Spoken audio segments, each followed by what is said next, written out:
Bonjour à tous et loué soit Jésus-Christ. Nous continuons notre voyage dans la cosmologie censurée.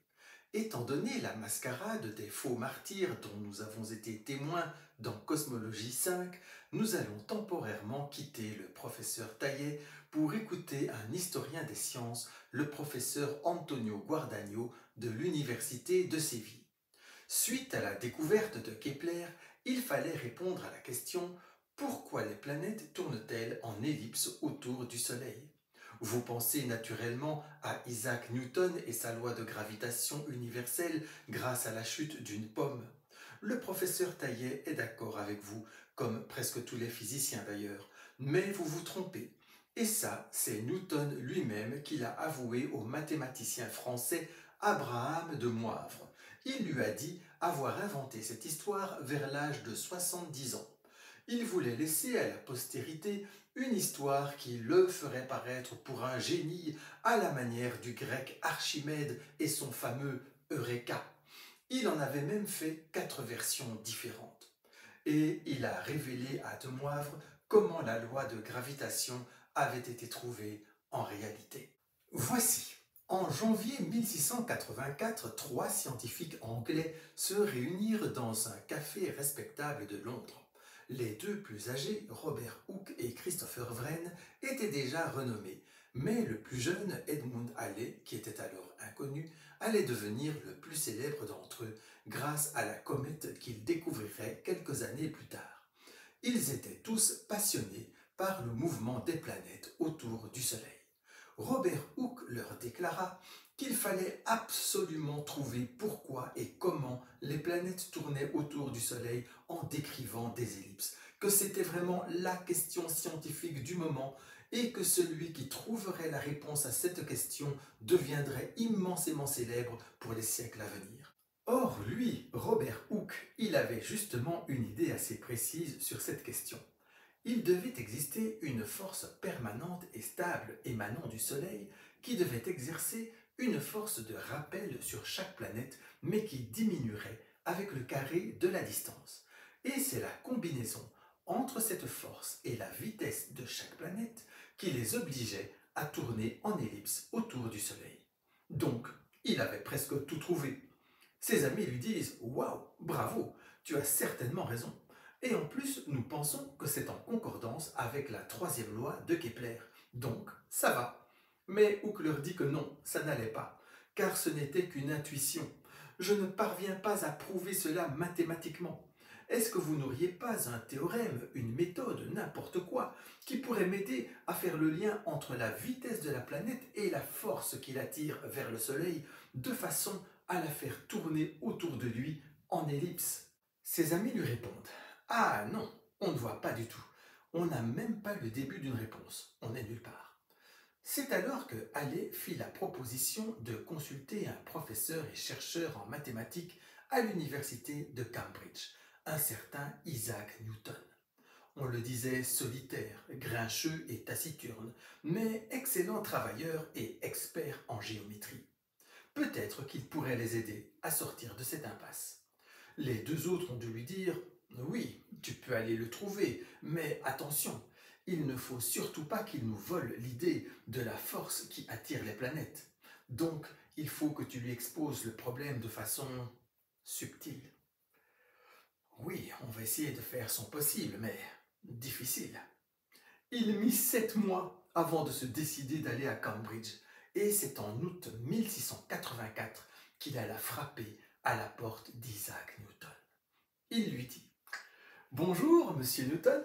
Avec quelques amis, nous nous posons la question, purement mathématique, de savoir quel genre de courbe décrirait un projectile se déplaçant à vitesse constante, mais qui serait attiré par un corps immobile avec une force qui décroîtrait avec le carré de la distance par rapport à ce corps.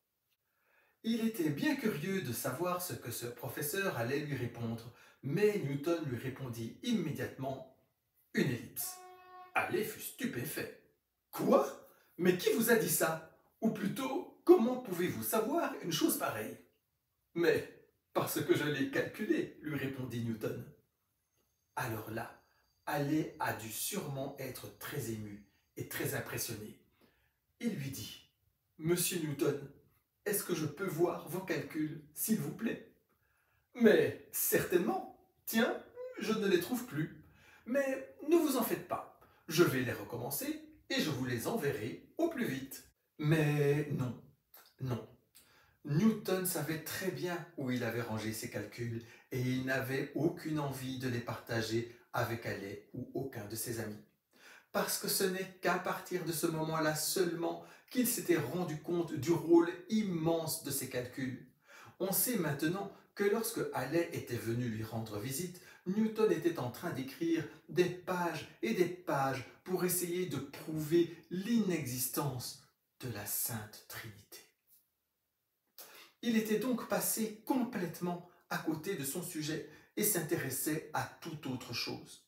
En fait, quelques années auparavant, il avait inventé ou copié à l'allemand Gottfried Leibniz une toute nouvelle branche des mathématiques appelée calcul infinitésimal.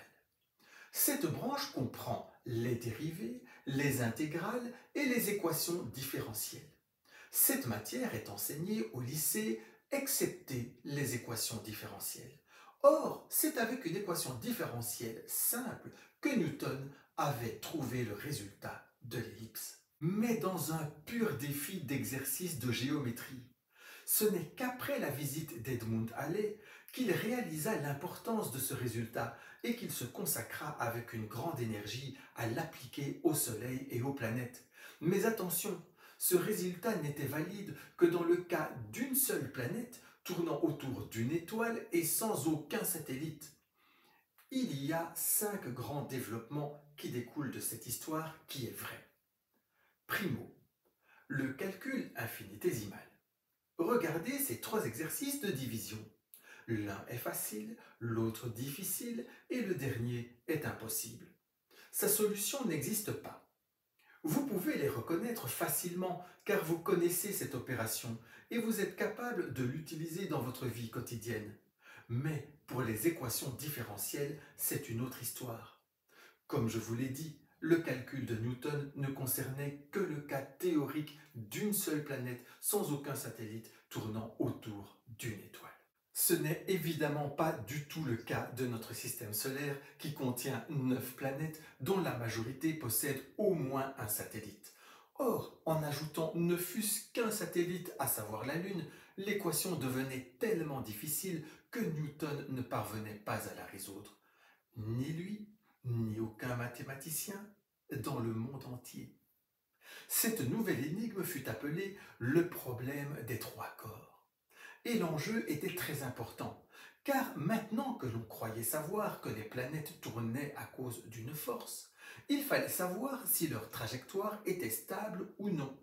Dans le cas de la Lune, en considérant qu'elle tourne autour de nous, tantôt elle attire la Terre vers le Soleil, tantôt elle nous en éloigne. Bien sûr, me direz-vous, elle est des millions de fois plus légère que le Soleil, mais elle est aussi 500 fois plus proche. Et d'après la formule de la gravitation, cela multiplie sa force d'attraction par 500 au carré, soit 250 000. Ainsi, il fallait calculer précisément si la Lune était capable ou non de changer la trajectoire de la Terre. Car si la Terre s'approche un petit peu du Soleil, il fait trop chaud et tout le monde meurt, et si elle s'en éloigne un petit peu, il fait trop froid et tout le monde meurt aussi. Secondo, prenons bien conscience que ce nouveau défi nous avait totalement échappé jusqu'ici à cause de cette ridicule histoire de pommes qui tombent. Représentons-nous des enfants de 6 à 7 ans qui ne connaissent que l'addition et la soustraction. Leur professeur arrive en classe et leur dit: « Les enfants, écoutez bien, Newton a découvert que 8 divisé par 2 égale 4. » Chaque élève pense intérieurement: 8 plus 2, ça fait 10. 8 moins 2, ça fait 6. Mais 8 divisé par 2, qu'est-ce que ça veut dire? Et pourquoi ça devrait faire 4? Je n'en sais rien. Sur leur feuille d'interrogation, ils sont obligés d'écrire ce qu'ils ont appris mais sans rien comprendre. Eh bien, eux au moins se rendent compte de leur ignorance, tandis que nous sommes convaincus d'avoir compris, alors que pas du tout. Il nous semble évident que Newton avait compris le mouvement des planètes grâce à la chute de la pomme, alors que nous ne savions même pas qu'il existait un calcul appelé équation différentielle. Comme cette matière n'est enseignée qu'à partir de Bac+3 et seulement en mathématiques, physique et ingénieur civil, l'immense majorité des gens ignorent totalement ce que nous venons de voir. Troisièmement, finalement, au bout de 100 ans, il n'y avait toujours aucune solution et on arriva ainsi à la Révolution française de 1789 qui vit l'émergence de grands scientifiques français, dont 3 mathématiciens que l'on surnomma les 3 L. Il y avait Laplace, Lagrange et Legendre. Voici ce que nous en dit le professeur Carlos Casado de l'Université Complutense de Madrid. Il est chercheur en histoire et philosophie des sciences. Laplace réalisa un énorme livre de 1500 pages dans lequel il écrivait que si l'on éliminait une partie du calcul et si l'on acceptait quelques erreurs, alors tout se simplifiait, la Lune ne posait plus de problème et la Terre pouvait mathématiquement tourner autour du Soleil à la bonne distance pendant des millions et des milliards d'années. De plus, il conçut un processus plausible de formation du système solaire. Une immense nébuleuse gazeuse en rotation sur elle-même, dont les gaz très chauds se seraient concentrés pendant des centaines de millions d'années pour former le Soleil en son centre et les planètes gravitant autour de lui de façon stable, précise et immuable. C'était la première fois que quelqu'un formulait un mode vraisemblable de création du monde sans l'intervention de Dieu ou d'un autre Dieu. Réalisons ici que l'image que nous avons de notre système solaire vient de ce Laplace et non de Newton. Newton n'avait fait que décrire la loi de gravitation universelle pour une planète sans aucun satellite tournant autour d'une étoile. Lagrange, quant à lui, découvrit des points particuliers de l'espace par rapport au Soleil et chaque planète.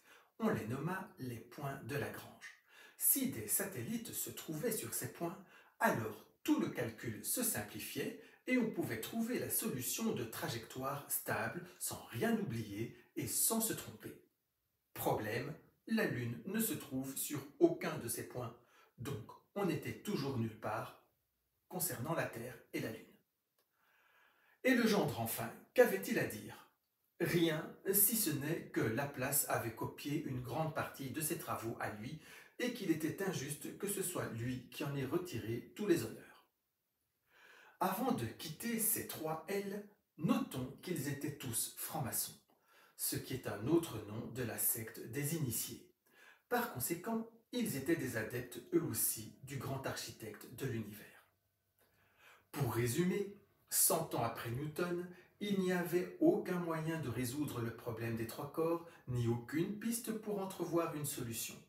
Ne vous en faites pas, cette piste allait être donnée de façon inimaginable 50 ans plus tard environ. Attention spoiler, ce fut grâce à un adolescent français de 17 ans. Et pour la plupart, nous n'en avons jamais entendu parler pendant notre scolarité. Nous verrons cela au prochain épisode. Quatrièmement, nous devons examiner de plus près le véritable découvreur de la loi de gravitation, à savoir Robert Hooke, ainsi que ses amis. Ils étaient tous les 3 francs-maçons.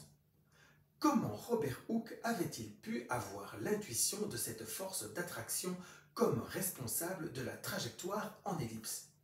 Il suffit de regarder les découvertes qu'il avait effectuées auparavant. Elles sont très nombreuses, mais la plus importante de toutes était la loi de Hooke en 1660, soit 24 ans avant que Halley ne frappât au domicile de Newton. Cette loi décrit l'élongation des élastiques et des ressorts. Et si vous fixez un élastique ou un ressort au plafond et qu'à l'autre extrémité vous accrochez une masse, que va-t-il se passer?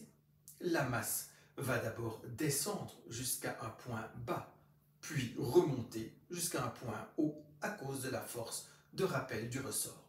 Ensuite, cette masse va redescendre, puis remonter, et ainsi de suite. Bref, c'est une oscillation, un mouvement d'ondulation.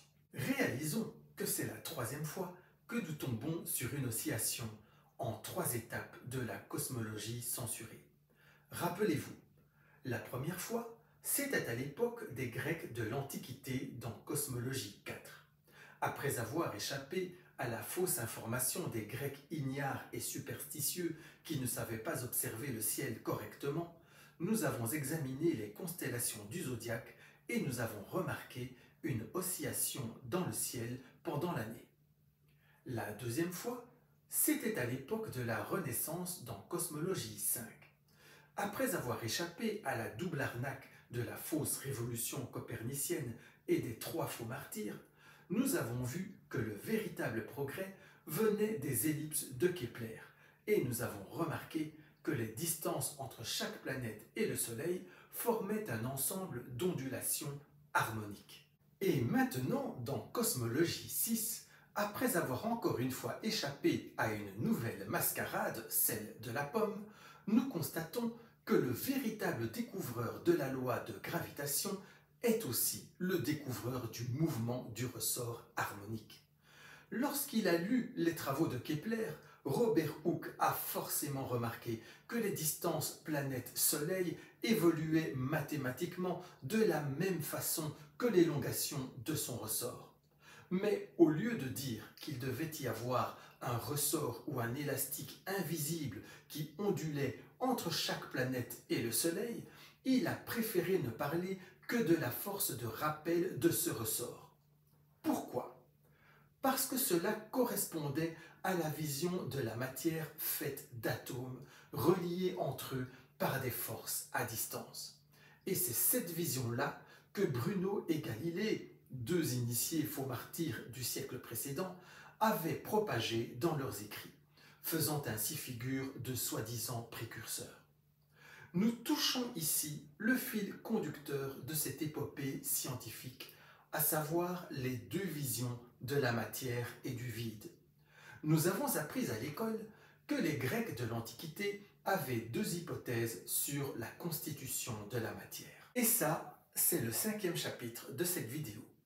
Soit la matière était faite de petites particules indivisibles appelées atomes, et il devait y avoir un atome ou combinaison d'atomes pour chaque matière, soit la matière était faite d'une unique substance, l'éther, qui revêtait une forme différente pour chaque matière qui existe. Mais ce que je n'avais pas appris, et peut-être vous non plus, c'est que ces mêmes Grecs avaient établi un lien logique entre chacune de ces 2 hypothèses et l'existence ou la non-existence du monde des dieux. Si les dieux existaient, alors la matière devait être faite d'éther. En effet, l'éther peut prendre toutes les formes, y compris celle du vide, où l'on ne voit ni ne détecte rien. Ainsi, le fait que l'on ne voit jamais les dieux voulait simplement dire qu'ils étaient bien réels, mais faits d'éther sous une forme indétectable ou carrément faits d'un éther différent de celui de notre monde sensible. Par contre, si la matière est faite d'atomes, alors cela veut dire que là où il y a du vide, c'est qu'il n'y a pas d'atomes, donc rien. Pas d'air, il n'y a rien. Si l'on ne voit ni ne détecte les dieux, c'est qu'ils ne sont pas faits d'atomes, donc ils n'existent pas. Qu'en pensez-vous ? Je trouve cela très puissant et pertinent comme raisonnement. En outre, si la matière est faite d'atomes, cela implique que l'univers est constitué en grande partie de vide, et la matière aussi, puisque entre 2 atomes, il n'y a pas d'atomes, donc il n'y a que du vide, du rien. Aujourd'hui, la situation est ambiguë, car la science nous dit que la matière est faite d'atomes, mais des atomes que l'on peut diviser. Il y a bien un atome ou combinaison d'atomes pour chaque matière qui existe, mais tous ces atomes ou combinaisons d'atomes, on peut les diviser. Tous les atomes possèdent un noyau, entouré d'un ou plusieurs électrons. Or, la science actuelle nous dit que le plus petit atome, avec le plus petit noyau entouré d'un seul électron. Cet atome donc est fait de 99,999% de vide. Si son noyau avait la taille d'un grain de riz, il se trouverait au centre d'un immense stade de football et son électron de la taille d'une pointe d'épingle graviterait au niveau des gradins les plus extérieurs. Et entre eux, il n'y aurait que du vide, du rien. Et pour trouver l'atome voisin, il faudrait parcourir quelques centaines de mètres de vide complet, puisqu'entre deux atomes, il n'y a rien. Pour expliquer cette énorme quantité de vide, même dans les matières les plus solides, les physiciens font appel à diverses forces à distance, très semblables aux forces magiques. Or, nous avons vu dans Cosmologie 5 que la secte des initiés croit que le monde est contrôlé par la magie du grand architecte. Voyons maintenant l'ami de Robert Hooke, Christopher Wren. C'est lui qui a fondé la première grande loge maçonnique d'Angleterre. Il est surtout connu pour avoir rebâti la cathédrale Saint-Paul et d'autres bâtiments et monuments importants de Londres après le grand incendie de 1666. Une catastrophe qui ravagea toute la ville durant 4 jours. Beaucoup de riches londoniens avaient alors cru bon de placer tous leurs objets de valeur dans la cathédrale.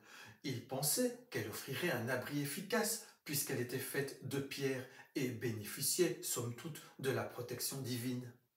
Mais malencontreusement, quelques jours auparavant, Christopher Wren avait fait disposer des échafaudages en bois tout autour de l'édifice religieux pour des travaux de rénovation. Tout à fait par hasard, bien entendu. Lorsque l'incendie se rapprocha, toute l'installation prit feu et la cathédrale s'enflamma par le toit. Une catastrophe complète. Heureusement, Christopher Wren était là pour la rebâtir encore mieux qu'avant. Je ne sais pas si ça vous rappelle quelque chose. Une autre cathédrale, en travaux de rénovation. Un incendie qui se déclare, on ne sait trop comment. Pour l'incendie de 1666, on ne sait toujours pas non plus comment il s'est déclaré. Toute la cathédrale s'effondre et c'est une catastrophe impensable pour les gens et même pour presque toute la Terre. Heureusement, un franc-maçon arrive en réprimant difficilement un fou rire et il annonce dans la soirée que l'on rebâtira la cathédrale encore mieux qu'avant. Ouf! Heureusement que nous avons ces hommes exceptionnels pour veiller sur nous, pauvres non-initiés. Bref, c'est cet homme, Christopher Wren, qui fonda avec d'autres initiés la Royal Society, la première académie des sciences. Toutes les autres académies des sciences dans le monde sont ainsi des filles de cette Royal Society fondée par des francs-maçons. Lors de sa fondation, Wren lut un manifeste qui nous dit 2 choses importantes. Primo, la Royal Society est l'émanation visible d'un collège invisible qui existait auparavant. Cela confirme ce que nous avons vu dans Cosmologie 5. La secte des initiés détient un savoir secret qu'elle transmet discrètement à ses membres depuis des siècles, voire des millénaires. Mais à présent, ce savoir va être progressivement révélé au grand jour grâce aux éminents initiés de la Royal Society. À cet égard, nous avons vu encore dans l'épisode précédent que Bruno et Galilée avaient déjà révélé une partie de ce savoir secret en proclamant à l'avance la théorie de l'atome et de l'espace infini, revêtant ainsi la réputation de grands visionnaires. Secundo, la Royal Society sera un outil de promotion d'une nouvelle philosophie. Et quelle est-elle? Une philosophie d'expérimentation et d'observation que l'on appellera plus tard science. La devise indiquée en latin nous dit « Ne croire personne sur parole ». En clair, si vous voulez savoir dans quel monde vous vivez, fiez-vous à votre expérience, à votre propre observation et rejetez toute information de type religieux, spécialement venant de la Bible ou de l'Église. Ah bon? Et comment ces grands initiés ont-ils appliqué leurs propres préceptes? Robert Hooke observe mathématiquement l'ondulation d'un ressort invisible entre chaque planète et le Soleil, mais cela correspond à la vision de l'éther et non celle de l'atome. Il préfère alors parler d'une force invisible qui est conforme à la croyance des initiés aux forces magiques à distance. 100 ans plus tard, les 3 L français francs-maçons, dont surtout Laplace, utilisent des calculs faux et incomplets pour soi-disant expliquer le fonctionnement de notre système solaire par des forces à distance. Explication grandiose, mais qui ne correspond pas à la réalité, puisque le calcul est faux et incomplet. En revanche, il correspond une fois de plus à la croyance des initiés. Et Newton?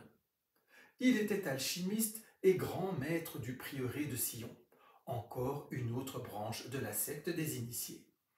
Et il devint aussi président de la Royal Society. Il a déployé une grande énergie pour tenter de prouver que la lumière était faite de petites particules de masse diverses, se déplaçant dans le vide. Il allait jusqu'à se piquer les yeux avec la pointe d'une épingle pour le démontrer expérimentalement. Selon la force avec laquelle il appuyait, il voyait des taches bleues, rouges, jaunes, etc. C'était pour lui la preuve que les grains de lumière, avec leur masse plus ou moins importante, nous faisaient voir toute la diversité des couleurs. Je ne sais pas ce que vous en pensez, je vous laisse juger de la pertinence de cette expérience. Cependant, Christian Huygens, un scientifique hollandais contemporain de Newton, affirmait que la lumière était une onde. Elle était l'ondulation d'un fluide, tout comme les vagues sont l'ondulation de l'eau. Et ce fluide devait remplir tout l'univers, puisque l'on peut voir les étoiles dans toutes les directions. Mais cela correspondait à la version de éther de la matière. Comme elle affirme que même le vide est de l'éther, il s'ensuit que tout l'univers est plein. Le rien n'existe pas, puisque le vide, c'est encore de l'éther. Or, il y avait un moyen très simple de départager les deux hommes, la diffraction. Je vous l'explique visuellement. Si vous projetez des particules sur une plaque percée de 2 fentes, vous verrez ceci. 2 groupes d'impact derrière la plaque. Il n'y a pas de diffraction. Si par contre vous projetez une onde, vous verrez cela. C'est de la diffraction. Et lorsque l'on fait cette expérience avec la lumière, il y a de la diffraction. Donc le débat aurait dû être clos. La lumière est une onde, point. Mais pas pour Newton. Il maintenait la théorie de la lumière faite de particules envers et contre tout. Ainsi, Newton, un initié, rejetait l'observation et l'expérience quand elles contredisaient la croyance de sa secte. Il fit pire encore avec l'Observatoire astronomique de Londres, persécutant son responsable et truquant le résultat des positions de la Lune pour les faire correspondre à ses calculs qui étaient faux. Ainsi, nous voyons que les éminents membres de la Royal Society étaient les premiers à renier leurs propres principes. De toute façon, leur devise n'est applicable que si ce que vous cherchez est entièrement observable, ce qui est impossible si vous êtes à l'intérieur de ce que vous voulez examiner. Par exemple, considérons un petit enfant dans sa chambre, sans fenêtre, dans son château. Il est incapable de décrire le château dans lequel il vit. C'est le cas de notre situation dans l'univers. On appelle cela le théorème d'incomplétude de Gödel. Imaginons que nous disposions d'un vaisseau spatial capable de voler plus vite que la lumière. Je sais, Einstein a dit que ce n'était pas possible, mais j'ai dit imaginons. Que va-t-il se passer? On décolle, on attend un peu, on arrive quelques milliers d'années-lumière plus loin, et que voyons-nous? Des planètes, des étoiles, des galaxies. On redécolle, on arrive quelques milliers d'années-lumière plus loin, et que voyons-nous de nouveau? Des planètes, des étoiles, des galaxies, des nébuleuses. On décolle de nouveau, et c'est pareil, c'est différent, mais en fait c'est toujours pareil, on ne voit que des étoiles, des planètes, des galaxies, des nébuleuses. Si l'on reprend l'image de notre petit enfant, il saura dans quelle habitation il vit si sa mère vient lui montrer une image de sa demeure entourée d'un parc et surmontée d'un toit et du beau ciel bleu. Car elle est capable, sa maman, de sortir du château. Notez que si l'enfant fait entièrement confiance à sa mère, sa connaissance sera exacte. Par contre, s'il s'obstine à se contenter de ses propres observations, il est obligé de se tromper et de se tromper complètement. Revenons à notre enfant dans son château. Il est évident que dès ses premiers pas, il s'empressera de découvrir son environnement. Mais il aura toujours en tête ce que sa mère lui aura dit à ce sujet. Par exemple, s'il arrive dans la pièce voisine qui ne possède pas de fenêtre non plus, il se dira « Pour l'instant, je n'ai pas encore vu de fenêtre ». C'est cette attitude que l'Église a toujours recommandée, du moins jusqu'à un grand événement appelé Concile Vatican II. Jusque-là, l'Église proclamait que toute démarche scientifique devait se faire en ayant les saintes écritures et l'enseignement de l'Église en toile de fond. Si l'homme de science est confronté à une contradiction, il devait se contenter de dire « Pour le moment, ce que j'observe semble contredire les saintes écritures ou l'enseignement de l'Église. On verra plus tard comment ça va évoluer. » C'est ici que nous pouvons nous poser la question, ne fût-ce que par curiosité. Que disent l'Église et la Bible à propos de l'éther et du vide? En parle-t-elle? Et si oui, comment? Eh bien, dans la Bible, il y a quelque chose de tout à fait saisissant. Dans Genèse au chapitre 1, verset 2, c'est-à-dire au tout début du début, avant que Dieu n'ait dit quoi que ce soit, il est écrit « Or la terre était vide et vague ». Mais ensuite, au livre d'Isaïe, chapitre 6, verset 3, nous lisons des anges qui se crient l'un à l'autre « Saint, Saint, Saint est le Seigneur, la terre est remplie ». Remplie de quoi? De la gloire de Dieu. Au livre des psaumes, chapitre 33, verset 5, il est également écrit « La terre est remplie de son amour ». Et durant chaque messe, on chante juste avant le moment le plus important « Saint, Saint, Saint est le Seigneur, Dieu de l'univers, le ciel et la terre sont remplis de sa gloire ». Au sujet de l'éther, l'Église parle d'une substance. Dans le credo, il est dit que Jésus-Christ est de la même substance que le Père. On dit consubstantiel pour être exact. Et le moment le plus important de la messe est celui où le prêtre consacre du pain et du vin qui deviennent alors les vrais corps et sang de Jésus. Étant donné que le pain et le vin ne changent d'aucune manière, ce miracle ne peut s'expliquer que par un changement de substance. La substance de Dieu prend la place de la substance qui faisait le pain et le vin. Le goût, la masse et la couleur n'ont pas changé, mais la substance a changé. C'est celle de Dieu. Les protestants et les athées prétendent que c'est l'Église qui a inventé cela plusieurs siècles après Jésus et les apôtres. Mais les historiens romains et les Grecs de l'Antiquité les contredisent en écrivant « Les chrétiens participent à une cérémonie au cours de laquelle ils mangent du pain en croyant que c'est le corps de leur Dieu. » D'ailleurs, les paroles de Jésus sont sans équivoque. Il présente le pain à ses disciples en leur disant « Ceci est mon corps livré pour vous ». On ne saurait être plus clair. En effet, il ne dit pas « ceci symbolise mon corps » ou « ceci représente mon corps ». Non, il dit « ceci est mon corps ». Vous me direz peut-être « mais les atomes, ils existent bel et bien. Nous avons d'ailleurs la bombe atomique et l'énergie nucléaire. Tout cela est bien réel. » Certes, mais justement, ce que notre science appelle atomes sont des particules que l'on peut diviser en sous-particules. C'est d'ailleurs ainsi que l'on produit l'énergie nucléaire. Ce ne sont donc pas les atomes indivisibles dont les Grecs anciens parlaient. Et ces sous-particules, on peut les diviser en sous-sous-particules et ainsi de suite, de sorte que lorsque j'ai étudié ces choses, on en était à plus de 200 particules élémentaires. Finalement, On a cru trouver la sous-sous-sous-particule ultime avec le boson de Higgs. On l'a même surnommée la particule de Dieu.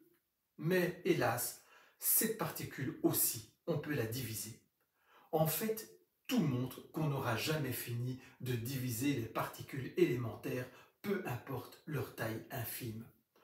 En tout cas, pour le moment, malgré tous les efforts, l'atome indivisible n'existe pas. C'est tout pour le moment. La prochaine vidéo arrivera plus rapidement et sera moins longue, c'est promis. Mais rien ne vous empêche de connaître toute l'histoire en achetant mon livre « La vérité immuable et l'erreur scandaleuse » en vente sur Amazon.fr pour 26 € et quelques centimes. Que Dieu vous bénisse et vous garde.